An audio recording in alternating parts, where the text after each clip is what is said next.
Today we're going to discuss something.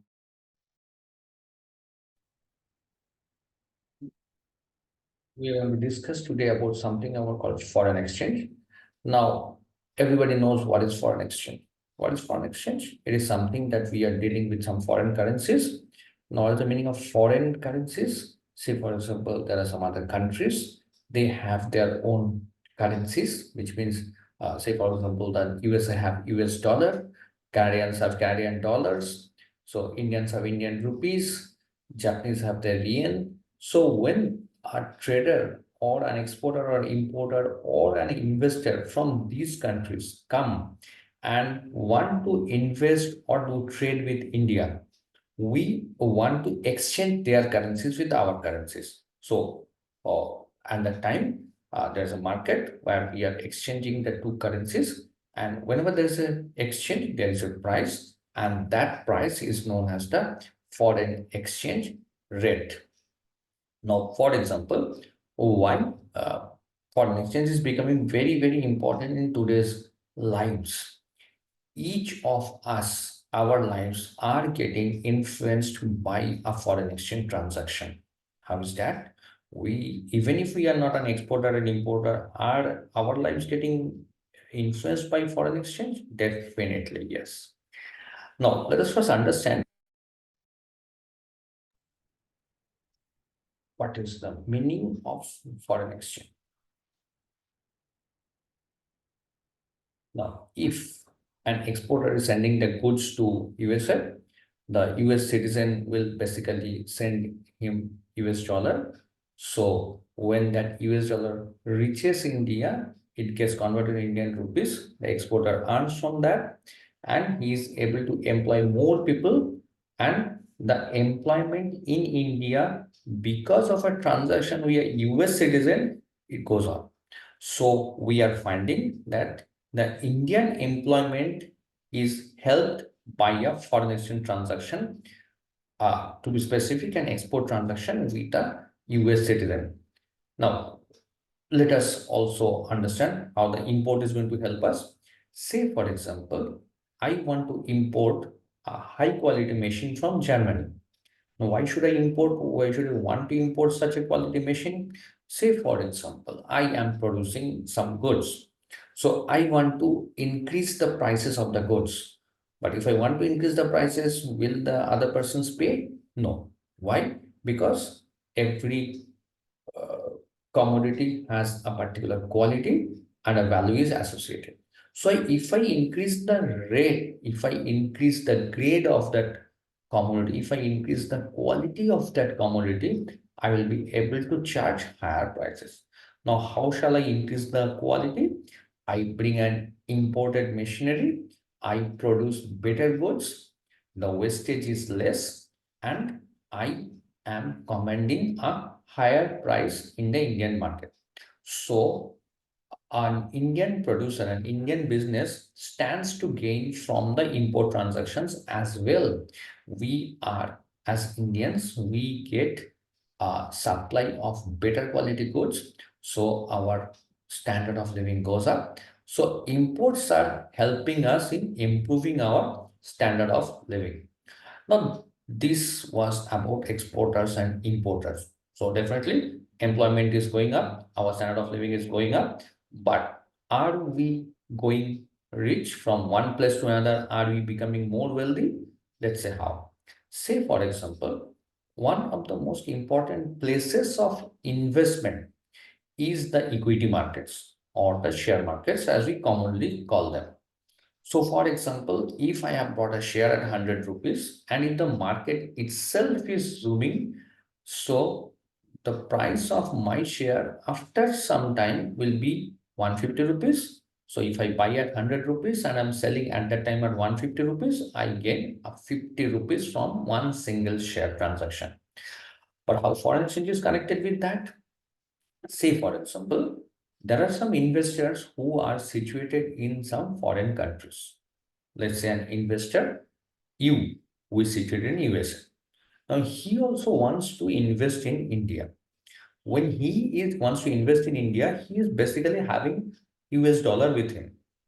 But in the share market, if you want to buy a share, you have to pay in Indian rupees. So he brings the US dollar, converts into Indian rupees, and thereby he is able to buy the shares. So that's very easy to understand. But how is it that we are affected with that? See, if we are allowing that US investor to come, he is bringing huge amount of dollars. So huge amount of conversion is taking place. So the share market is basically going up because somebody from outside the country is coming, converting into Indian rupees, that means the foreign exchange is concerned. And now, when he is buying shares in the Indian markets, the prices, the market prices of the Indian shares are also going up. So, what was previously 100 rupees when I bought, the FIIs came, the foreign institutional investors came, they've also started buying shares. So, the prices of the shares went up, and I was able to sell at 150. And now, although I am not concerned, I am not connected to any foreign exchange transaction, I am benefited by a foreign exchange transaction. So what is the benefit? I become wealthy. And who is responsible for that? The FIIs who are coming. So we understand that any type of investments which are coming from abroad will help our economy.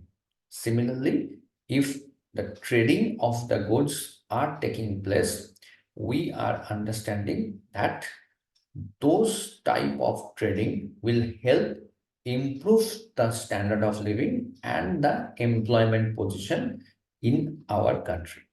Now, when people are becoming very educated, they are getting job opportunities abroad.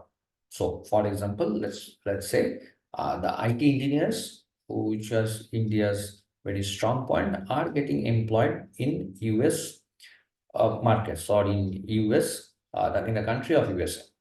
So, when they are earning in US dollar, their family are probably.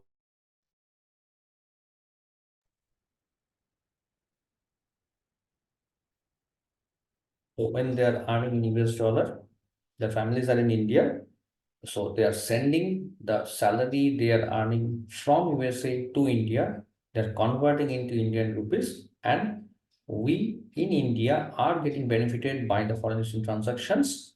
That means conversion of US dollar to Indian rupees. So we understand that the foreign exchange transactions are basically helping us in raising our wealth and standard of living, and also the remittances or the salaries which are coming from people who are working outside India but sending their money in India.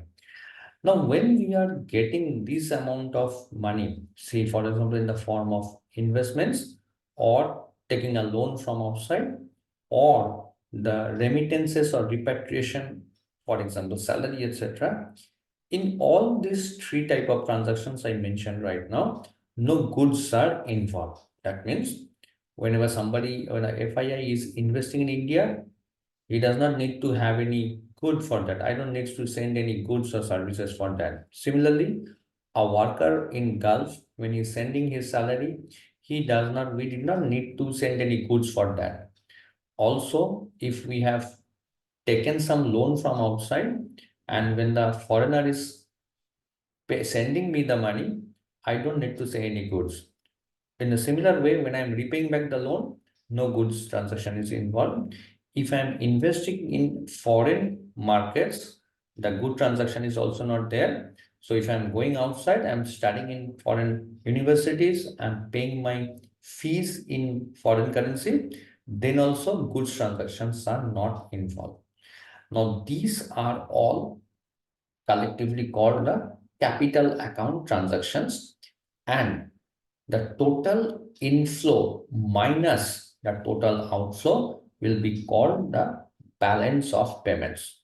So in short, balance of payment refers to whatever money coming from abroad to India minus whatever money going to other foreign countries from India. Now, uh, if we have in a position that our all our remittances are coming more than we are sending outside, we have a surplus balance of payment position. If we find that we are sending outside more money and we are receiving less money, we'll be calling it as a deficit balance of payment position. So we'll be talking about in details about balance of payment, surplus, deficit, help it is giving, what is the problem if we are not having enough foreign exchange reserve in our subsequent videos. Hope you enjoyed this video. All the best.